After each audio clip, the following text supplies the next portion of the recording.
Bismillahirrahmanirrahim. Assalamualaikum warahmatullahi wabarakatuh.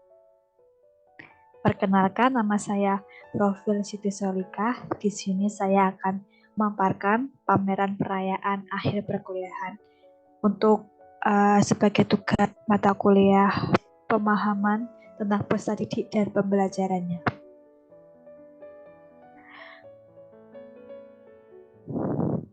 Untuk pameran kali ini saya akan mengangkat sebuah tema, yaitu meningkatkan kemampuan berpikir kritis siswa melalui model pembelajaran problem-based learning.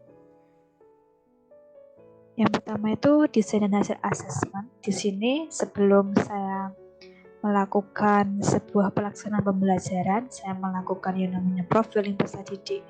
Di sini profiling peserta didik membantu saya sebagai guru untuk dapat mengelola kelas serta memberikan pengajaran yang dengan lebih baik. Kemudian hasil yang saya dapatkan dari profiling peserta didik yaitu di kelas 1 di salah satu SD negeri di wilayah Jogja dengan jumlah siswanya yaitu 20 anak. Ditemukan beberapa data sebagai berikut. Yang pertama itu siswa terlihat belum aktif mengerjakan tugas kelompok. Dalam kelompok hanya ada 1 atau 2 siswa yang mengerjakan tugasnya dan yang lainnya mengobrol atau bermain sendiri. Selain itu ada beberapa siswa yang masih belum terbiasa berkelompok secara heterogen. Jadi siswa tersebut masih sering memilih dalam berkelompok.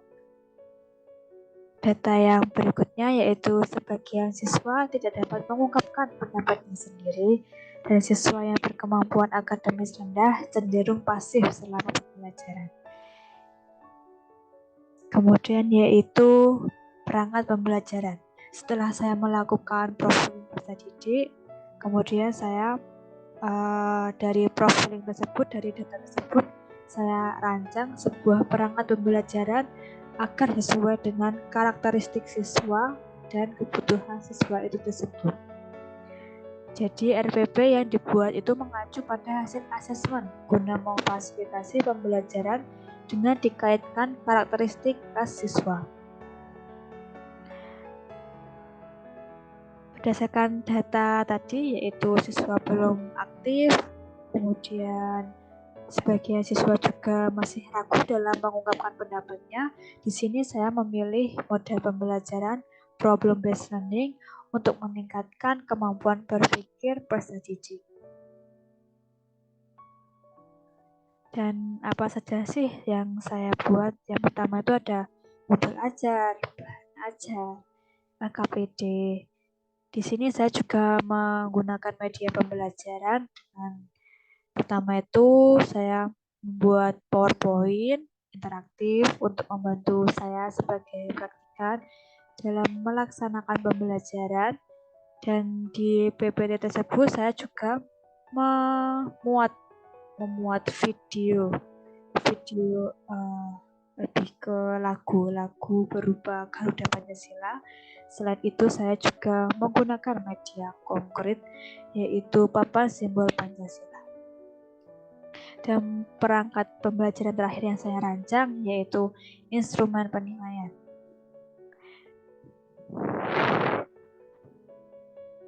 Berikut adalah modul ajar yang saya buat sebagai rencana pelaksanaan pembelajaran. Untuk praktik mengajar ini berada atau dilakukan di kelas 1B.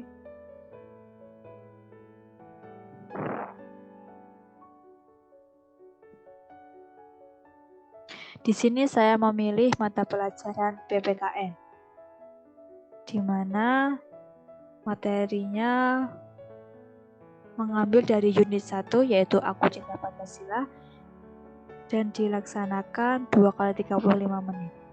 Kompetensi awalnya mengetahui lambang negara Indonesia, memahami sila-sila Pancasila, dan mengetahui bunyi sila Pancasila. Kemudian profil pelajar Pancasila ada beriman, bertakwa kepada Tuhan Yang Maha Esa dan berakhlak mulia. Yang kedua berkebinekaan global, dan yang ketiga gotong royong. Kemudian capaian pembelajaran pada materi ini yaitu peserta didik mampu mengenal dan menceritakan simbol dan sila-sila Pancasila dalam lambang negara Garuda Pancasila. Untuk tujuan pembelajaran yaitu peserta didik mampu mengidentifikasi simbol sila-sila Pancasila dalam lambang negara Garuda Pancasila. Yang kedua, peserta didik mengemukakan bunyi sila-sila Pancasila dalam lambang negara Garuda Indonesia, Garuda Pancasila. Dan yang ketiga, peserta didik mampu menganalisis contoh penerapan nilai-nilai Pancasila dalam kegiatan sehari-hari.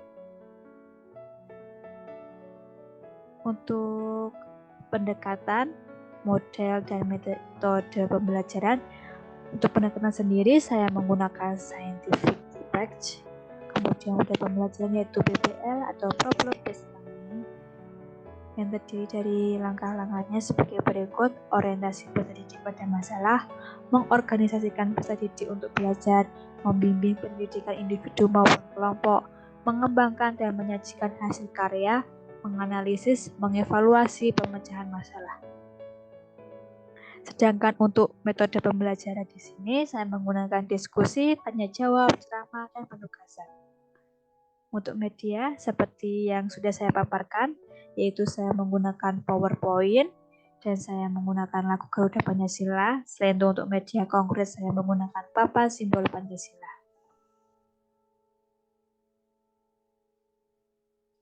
Untuk langkah-langkah pembelajarannya, yang pertama itu kegiatan pendahuluan. Kegiatan pendahuluan ini kurang lebih dilaksanakan sekitar 10 menit, di mana guru memberikan salam dan mengecek kesiapan peserta didik untuk memulai belajar.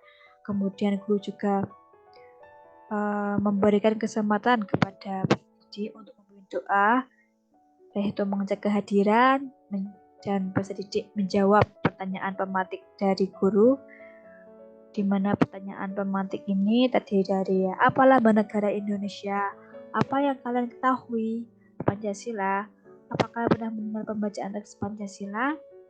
Di sini nanti guru dan peserta didik akan saling bertanya jawab mengenai pertanyaan pemantik tersebut. Selanjutnya di sini guru akan mengajak peserta didik untuk mengingat kembali pembelajaran pertemuan sebelumnya. Dan kemudian peserta didik akan mendengarkan apa sih tujuan pembelajaran pada hari ini. Memasuki kegiatan inti. Kegiatan inti ini dilaksanakan sekitar 50 menit. Yang pertama itu langkah dari PBL. Yang pertama, orientasi peserta didik terhadap masalah. Di sini guru akan meminta peserta didik untuk bernyanyi bersama-sama, yaitu menyanyikan lagu Garuda Pancasila. Kemudian guru akan memberikan penjelasan tentang lagu Garuda Pancasila, terutama pada lirik Pancasila sebagai pribadi bangsa, yang mana pribadi bangsa selalu mencerminkan nilai-nilai baik dan positif dalam kehidupan sehari-hari. Selanjutnya, guru meminta salah satu peserta didik untuk membacakan teks Pancasila dan diikuti oleh peserta didik. Dan selanjutnya, di sini guru akan memberikan sebuah pertanyaan. Menurut kalian, simbol tersebut merupakan sila keberapa dan warna apa saja yang ada dalam simbol tersebut? Jadi di sini guru akan memberikan atau menayangkan sebuah gambar salah satu simbol dalam Pancasila. Kemudian guru akan menanyakan, ini tuh simbol apa sih dan silanya keberapa? Kemudian siswa akan menyimak atau memperkirakan kira-kira jawaban apa yang tepat dari pertanyaan yang diberikan guru tersebut. Ini adalah salah satu memberikan peserta didik sebuah permasalahan. Yang kedua, langkah yang kedua yaitu mengorganisasikan peserta didik untuk belajar, di mana guru akan membagi peserta didik ke dalam beberapa kelompok yang masing-masing kelompok itu terdiri dari 4-5 orang. Selanjutnya, guru akan memberikan memberikan LKPD dan secara berkelompok peserta didik mengerjakan tersebut. Kemudian langkah ketiga yaitu membimbing penyelidikan individu dan kelompok. Di sini guru sebagai fasilitator, yaitu membimbing peserta didik dalam berdiskusi. Selanjutnya yaitu mengembangkan dan menyajikan hasil karya. Dalam langkah yang keempat ini, peserta didik akan mempresentasikan hasil diskusi mereka. Selain itu, guru juga akan memberikan sebuah permasalahan yang ada dalam EKPD tersebut. Jadi, peserta didik akan menyelesaikan permasalahan yang ada di EKPD, kemudian menyajikannya di depan kelas. Selain itu, di sini peserta didik dan guru juga akan bermain media yang bernama papan simbol Pancasila. Kemudian langkah yang terakhir yaitu menganalisis dan mengevaluasi. Di sini guru bersama siswa atau peserta didik akan merefleksi kegiatan pembelajaran pada pertemuan kali ini. Untuk kegiatan penutup tersendiri, peserta didik menyimpulkan materi pembelajaran hari ini dan guru memberikan penguatan dan penghargaan kepada kelompok yang bekerja dengan baik. Dan guru menutup pembelajaran kali ini dengan mengucapkan salam dan doa. Ini di sini saya juga memuatkan sebuah refleksi bagi guru dan bagi peserta didik. Jangan asesmen penilaian sendiri, di sini ada asesmen diagnostik dan formatif.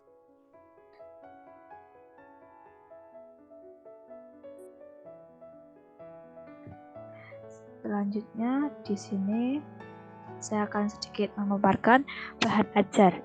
Bahan ajar yang saya gunakan kemarin saat itu berupa Pancasila. Di sini kita pasti akan belajar tentang simbol Pancasila. Yang pertama itu ada Pancasila. Dalam Pancasila itu ada apa saja, warnanya bagaimana, simbolnya seperti apa. Di sini saya juga akan memaparkan sedikit apa sih Garuda Pancasila itu, lalu bagaimana komponennya. Selanjutnya ya di sini saya menampilkan sebuah makna jumlah bulu Garuda Pancasila. Di sini ada 17, 5. Di sini. Selanjutnya, saya juga akan memaparkan warna-warna dalam Pancasila.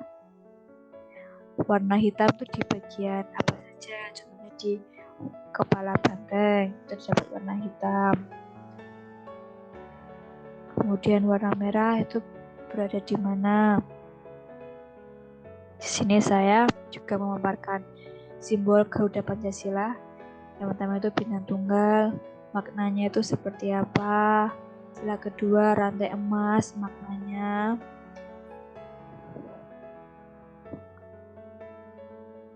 Simbol Garuda Pancasila, kepala banteng, dan yang terakhir adalah padi dan kapas. Di sini, simbol Garuda Pancasila, padi dan kapas. Simbol Garuda Pancasila ini bisa digunakan sebagai referensi atau sebagai pengetahuan bagi peserta didik. Di sini karena tadi tujuan pembelajaran indikator yang saya buat yaitu siswa dapat memberikan contoh penerapan Pancasila, saya juga memberikan beberapa contoh sikap yang sesuai dengan Pancasila, yaitu yang pertama itu sila yang pertama, ketuhanan yang Maha Esa. Contoh penerapannya bagaimana, yaitu melakukan kewajiban agama masing-masing, menghormati dan menghargai teman yang berbeda agama yang pastinya. Kemudian untuk contoh penerapan sila yang kedua seperti menjaga kerukunan dengan sesama teman, menghormati bapak ibu guru yang mengajar di sekolah. Untuk penerapan sila yang ketiga, contohnya itu tidak membedakan teman dari bahasanya dan menghargai setiap budaya dan ciri khas dari masing-masing daerah di Indonesia. Saya juga memberikan beberapa contoh gambar agar sedikit memberikan gambaran kepada peserta didik. Untuk sila yang keempat, penerapannya menghargai pendapat ketika berdiskusi, tidak memaksa kehendak pribadi saat mengikuti diskusi di kelas. Dan yang terakhir yaitu penerapan pada sila yang kelima, contohnya itu menciptakan suasana kekeluargaan di kelas, mengikuti dengan aktif kegiatan kerja bakti. Dan yang kedua, pragmat yang kedua yaitu LKPD, Lembaga Kerja Peserta Didik.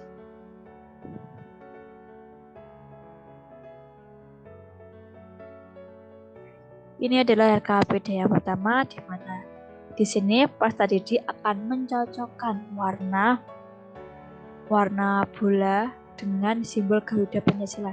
Contohnya ini. Di sini terdapat warna hitam dan putih. Kemudian di sini ada warna di sila yang keempat, sila pohon beringin. Itu warnanya ada apa saja? Di sini ada warna hijau. Kemudian peserta didik menarik garis tersebut dari simbol ke warna bola.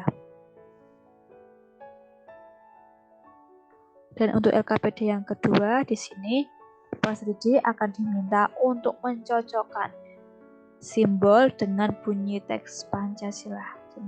Ini simbol yang keberapa? Yang Maha Esa, rantai simbolnya yang bagaimana?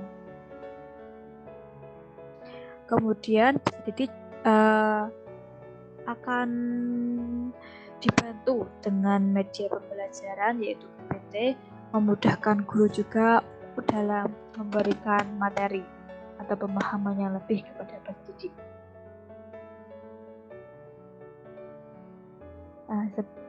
Seharusnya di sini yaitu ada lagu Garuda Pancasila, di mana nanti peserta didik itu akan bernyanyi bersama dengan guru. PPT ini digunakan sebagai tanya jawab kepada peserta didik agar mereka itu paham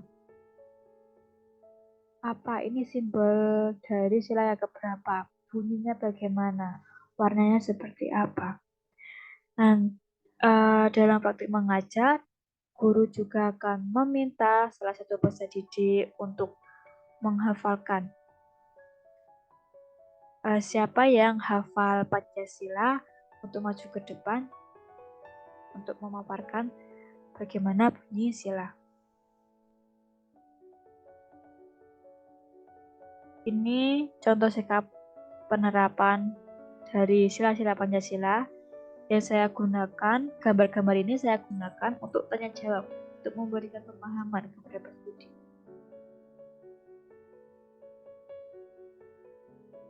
Nah, ini adalah media pembelajaran konkretnya. Di sini saya akan memaparkan bagaimana penerapannya.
Baik, ini adalah salah satu penerapan dari media papan simbol Pancasila, di mana Papan ini membantu peserta didik untuk mengidentifikasi sila-sila yang ada dalam Pancasila dan penerapannya dalam kehidupan sehari-hari.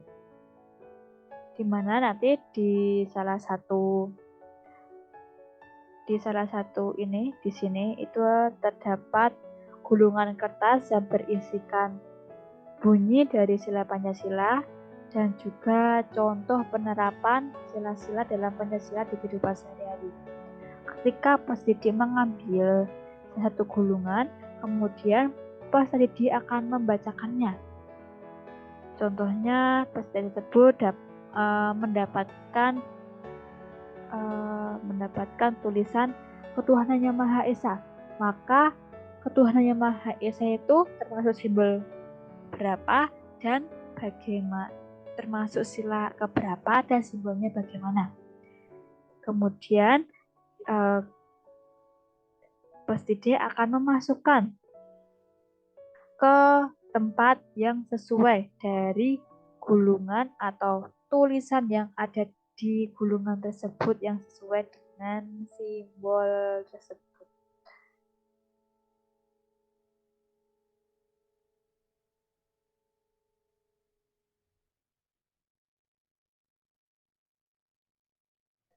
Untuk penilaian sendiri, di sini saya menggunakan penilaian diagnosis dan formatif. Untuk penilaian sikap sendiri, saya menggunakan rubrik penilaian, pengamatan sikap,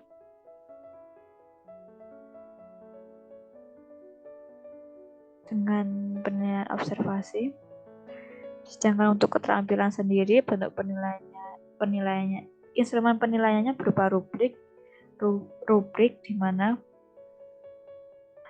nanti indikator dari keterampilan tersebut ada terampil melakukan atau mencocokkan warna dan bunyi sila berdasarkan simbolnya, terampil dalam kemandirian dan manajemen waktu, dan dalam menyajikan presentasi tersebut.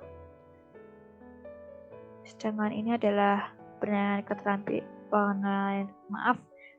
pengetahuan, kisi-kisi ranah pengetahuannya sendiri.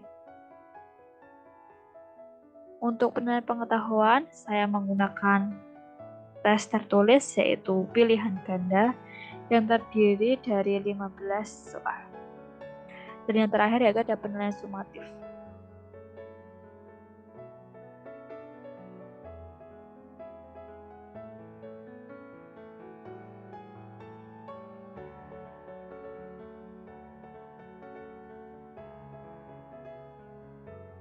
Selanjutnya, yang ketiga ada output produk. Di sini output produk dari praktik mengajar pada kali ini yaitu terdiri dari LKPD dan media pembelajaran yang digunakan dalam pelaksanaan praktik mengajar. Ini adalah output dari produk yang saya hasilkan, yaitu media pembelajaran, papan simbol Pancasila, dan LKPD. LKPD yang pertama adalah mengidentifikasi warna, dan LKPD yang kedua adalah mengidentifikasi simbol dan bunyi sila dalam Pancasila. Di sini saya juga memaparkan dokumentasi, yaitu ada pembelajaran dimulai dari pembukaan, persepsi dengan menjawab pertanyaan-pertanyaan dari guru. Kemudian di sini saya juga guru menunjuk salah satu siswa untuk mengemukakan pendapatnya. Dan dalam praktik mengajar tersebut, masih dalam mengemukakan pendapatnya. Mereka berani untuk bertanya, berani untuk aktif dalam belajar, dalam mengikuti kegiatan. Mereka sangat luar biasa aktifnya. Di sini peserta menyanyikan lagu Garuda Pancasila. Mereka sangat semangat. Selanjutnya, guru juga bertanya jawab dengan peserta melalui media PowerPoint yang telah saya buat tersebut. Selanjutnya, secara berkelompok, peserta juga mengerjakan LKPD. ini mereka sedang mempresentasikan hasil diskusinya, dan ini belajar menggunakan media pembelajaran. Selain itu, saya juga memberikan ice breaking selama pelaksanaan pembelajaran, karena bagaimanapun yang namanya sebuah pembelajaran tanpa ice breaking itu ada sedikit yang kurang, karena ice breaking ini